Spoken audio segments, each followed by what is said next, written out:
perlindungan kepada masyarakat itu bukan karena latar belakangnya. Republik ini tidak didirikan untuk melindungi minoritas. Republik ini tidak didirikan untuk melindungi mayoritas. Republik ini didirikan untuk melindungi setiap anak bangsa. Tak peduli latar belakangnya, tak peduli kondisinya. Karena itu jangan gunakan istilah itu. Pendiri Republik ini tidak pernah menggunakan istilah ukuran.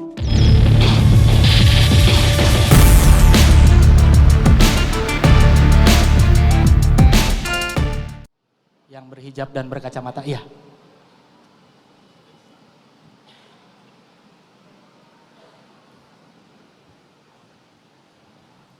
Halo, selamat malam Pak Anies. Nama saya Farin. Iya, nama saya Farin. Saya izin bertanya Pak, ada 2 pertanyaan dari saya. Yang pertama adalah saat Bapak menjadi Gubernur DKI Jakarta, saya cukup mengapresiasi program Bapak, salah satunya adalah kampanye Kita Berhak Aman. Yang mana fokusnya adalah di kekerasan dan pelecehan yang programnya dipegang oleh Jakarta Plus. Pada akhir kampanye tersebut ada program yang namanya Moveable, yang mana program tersebut itu menyediakan rumah aman bagi perempuan dan anak yang mengalami kekerasan dan pelecehan.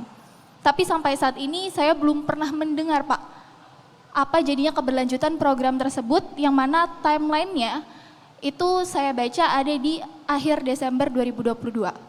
Itu pertanyaan pertama saya Pak. Lalu pertanyaan kedua saya adalah, pemerintah punya kewajiban untuk melindungi perempuan, kelompok minoritas, rentan, dan marginal dari kekerasan, diskriminasi, stigma, dan represi. Bagaimana komitmen Bapak terhadap hal ini? Terima kasih Pak.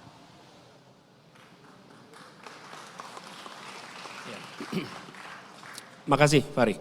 Jadi ada 4 kelompok yang saya melihat harus jadi prioritas untuk merasa aman di masyarakat. Satu adalah perempuan, khususnya ibu hamil. Yang kedua adalah anak-anak. Yang ketiga adalah lansia. Dan yang keempat adalah penyandang disabilitas. Ini seringkali menjadi urusan yang tidak menarik untuk diambil di dalam wilayah keputusan politik. Karena tidak bisa ditunjukkan fotonya.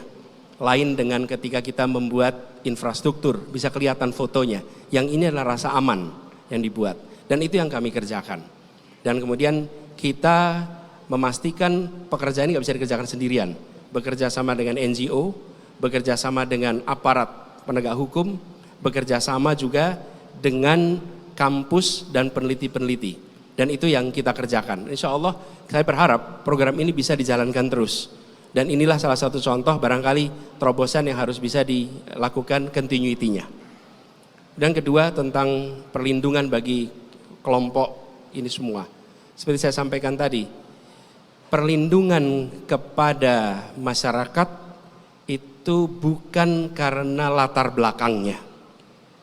Republik ini tidak didirikan untuk melindungi minoritas.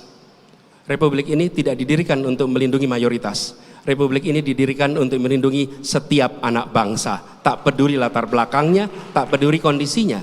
Karena itu jangan gunakan istilah itu. Pendiri Republik ini tidak pernah menggunakan istilah ukuran. Minoritas dan mayoritas itu ukuran. Besar sama kecil. Pendiri Republik ini menggunakan istilah golongan. Republik ini tidak didirikan untuk golongan tertentu. Karena golongan tidak mengimplikasikan ukuran. Tapi mengatakan minoritas, mengatakan mayoritas itu ada ukurannya di situ. Dan kami melihat Indonesia harus terus objektif, melindungi semua, bukan melindungi sebagian. Itu komitmen yang sudah saya katakan sejak dulu dan akan saya lanjutkan terus dimanapun bertugas. Terima kasih.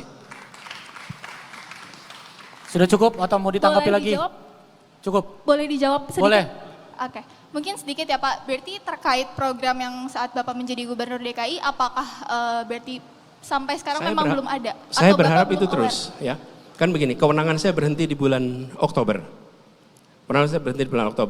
Termasuk ketika bicara tentang Plus Jakarta. Sesudah itu penerus saya tidak bisa memaksa. Tapi saya berharap yang memberikan manfaat itu diteruskan. Dan saya berharap teman-teman seperti Farid ikut mengawal. Karena yang mengawal program bermanfaat adalah para penerima manfaatnya. Terima kasih. Mungkin terakhir Bapak, ya saya sepakat juga ya bahwa negara ini juga hadir untuk melindungi semua rakyatnya, tapi tidak bisa kita pungkiri semuanya bahwa kelompok-kelompok rentan, kelompok-kelompok marginal akhirnya masih sering ditutup mata dan dilupakan bahwa mereka juga memiliki struggle-struggle yang tidak semua orang miliki. Terima kasih Pak. Noted, makasih. Salam kenal, saya Aldi Pak, Aldi.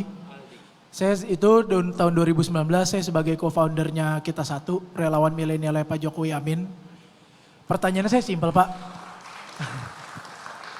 Pertanyaannya saya simpel, Bapak ini selalu punya slogan perubahan. Perubahan apa yang mau Bapak lakuin dan menurut saya yang Pak Jokowi lakui selama 2 periode ini udah sangat baik. Pertama kita lihat dari pembangunan, kedua pengendalian ekonomi, dan yang ketiga pengendalian COVID kemarin menurut saya rapat pemerintahan tahun ini cukup baik. Dan jeleknya pemimpin-pemimpin di Indonesia Pak menurut saya itu selalu melakukan perubahan yang dimana start dari nol lagi. Jadi sehingga kita ini masyarakat bingung gitu arahnya tidak melanjutkan, tidak memperbaiki, bahkan tidak mendevelop tapi merubah dari nol lagi dan menurut saya itu sangat sayang sih Pak. Itu sih pertanyaan pertama. Sama pertanyaan kedua Pak, kalau Bapak jadi presiden mungkin gak akan ada coffee morning dengan presiden-presiden sebelumnya? Karena yang saya lihat ini jeleknya di Indonesia juga, setiap presiden terpilih ketika dia sudah selesai jadi presiden ya dia mementingkan politiknya masing-masing tapi tidak mementingkan negara. Itu aja Pak dari saya.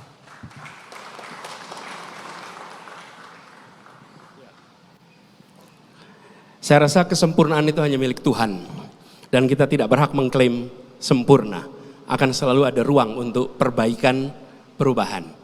Dan jawaban paling sederhana adalah sektor-sektor yang sangat mendasar kepada kebutuhan publik, itulah agenda perubahan yang paling utama. Di mana sektor pertanian, sektor peternakan, sektor perkebunan, sektor perikanan. Di 4 itu sampai dengan hari ini pupuk terus-menerus menjadi masalah. Harga pangan di rumah-rumah masih terus mahal. Bicara tentang peternakan menengah kecil berguguran, berjatuhan. Bicara tentang perikanan, tanya kepada para nelayan, bagaimana kondisi hidupnya, berat sekali. Bicara tentang perkebunan, sama. Tata niaga di sana belum tersentuh. Bila kita ingin harga lebih mahal dan tetap mahal, kebutuhan pokok yang tetap tinggi, kemudian pasokan tetap tinggi, maka tidak ada perubahan. Tapi bila itu ingin lebih murah, maka izinkan kami melakukan perubahan untuk aspek itu. Coffee morning, tentu saja sangat terbuka, sangat memungkinkan dan itu harus dikerjakan. Yang penting yang mau diundang datang. Kadang-kadang sering problemnya bukan pada pengundang, problemnya ada pada yang diundang. Karena itu kami berharap nanti setelah selesai presiden yang sudah selesai mengabdi berkenan untuk hadir dalam undangan presiden yang berikutnya. Terima kasih. Saran dari saya Pak, selain Presiden Republik Indonesia juga coffee morning juga dengan Presiden FIFA Pak. Untuk mengklarifikasi semua polemik yang terjadi ya Pak. Kalau FIFA sih malah friend kelihatannya. Iya, friendly. Ya, nanti kita undang ketua PSSI juga gitu. Ih, si paling berani. Gokil. Oke, berikut ya. Selamat malam Pak Anies, saya Retas. Ada kalau tadi 1 tapi saya izin 3 Pak Anies. 1 Mas, 1. Yang pertama ini soal bargaining. Pak Anies tidak bargaining. Pak Anies tidak memiliki partai politik, tidak memiliki organisasi massa yang cukup besar dan tidak memiliki kapital yang cukup. Apa bargaining Pak Anies di hadapan para partai politik yang mendukung Pak Anies di masa mendatang? Ketika permintaan-permintaan mereka berbeda dengan aspirasi rakyat yang memilih Pak Anies di masa yang mendatang. Yang kedua. Cukup Mas, 1. Oke. 1 boleh Mas. Pak Anies? Yo. Boleh. Yang kedua. Pak. Oh, Pak Anies selalu Kalau saya sih boleh aja. Ya udah, Bapak. Terserah dah, editor terserah nanti mau Bapak. dipakai apa enggak. Iya Pak, siap. Oke. Pak Anies selalu mengatakan soal keadilan. Dan Indonesia punya tujuan untuk mewujudkan keadilan sosial. Apa langkah konkret dari Pak Anies untuk nanti mewujudkan keadilan sosial bagi rakyat Indonesia? Karena sekarang pemerataan itu belum dirasakan oleh banyak penduduk di Indonesia saat ini. Yang terakhir Pak Anies, ini soal mega proyek. Indonesia saat ini memiliki banyak mega proyek yang Kalau dilanjutkan bisa jadi membebani APBN kita yang cukup besar, tapi kalau di stop kita sudah keluar cukup banyak, maju kena, mundur kena. Apa yang akan Pak Anies lakukan terhadap mega-mega proyek tersebut secara konkret? Terima kasih Pak Anies. Ya, Bung Retas, ketika saya bertugas di Jakarta, saya pun tidak memiliki partai politik dan diusung hanya 2 partai. Kemudian 7 partai lainnya itu tidak mendukung. Apa yang terjadi? Kita susun argumen yang masuk akal, lalu bicara dengan anggota-anggota dewan satu persatu. Saya ketemu dengan semua, termasuk anggota dewan yang partainya berseberangan dan sering mengkritik di media. Saya sampaikan argumennya, saya sampaikan manfaatnya. Saya percaya hal yang baik untuk masyarakat itu akan diterima. Ada situasi di mana mereka akan blok, terjadi itu. Kami mau menjual saham misalnya, akhirnya tidak bisa terlaksana. Tapi saya percaya persuasi. Dan pada akhirnya bargaining yang terkuat adalah dukungan dari rakyat. Sampaikan hal yang baik kepada rakyat, minta dukungan pada rakyat, itu jauh lebih powerful daripada dukungan dengan 1-2 partai. Di situ kekuatan utamanya. Kemudian keadilan. Keadilan ini konkretnya pertama harus memastikan bahwa seluruh rakyat mendapatkan kebutuhan pangan yang tercukupi. Jangan lapar, jangan mereka tidak mendapatkan pasokan makanan. Kalau itu tidak terpenuhi, itu masalah.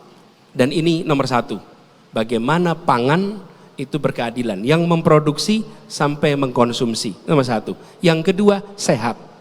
Sehat itu artinya akses fasilitas kesehatan yang merata dan bantuan untuk hidup sehat dari mulai ibu mengandung sampai dengan lansia, dan itu bisa dikerjakan oleh negara. Yang ketiga, pendidikan.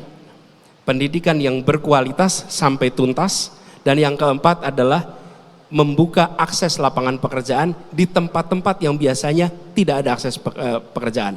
Di situ konsep keadilan itu dilaksanakan. Terakhir, soal mega proyek. Ini bukan selera, ini uang rakyat dan dibiayai dengan uang rakyat. Karena itu saya akan katakan ada 4 prinsipal.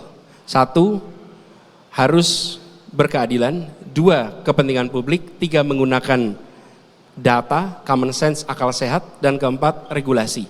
Maka yang saya akan kerjakan adalah meminta assessment objektif dengan 4 prinsip itu. Di tiap-tiap hal yang dianggap problematik. Kalau tidak problematik, jalan terus. Tapi bila dianggap problematik, lakukan assessment, lalu laporkan kepada publik. Jadi bukan selera seorang presiden terpilih atau selera seorang menteri yang baru ditunjuk.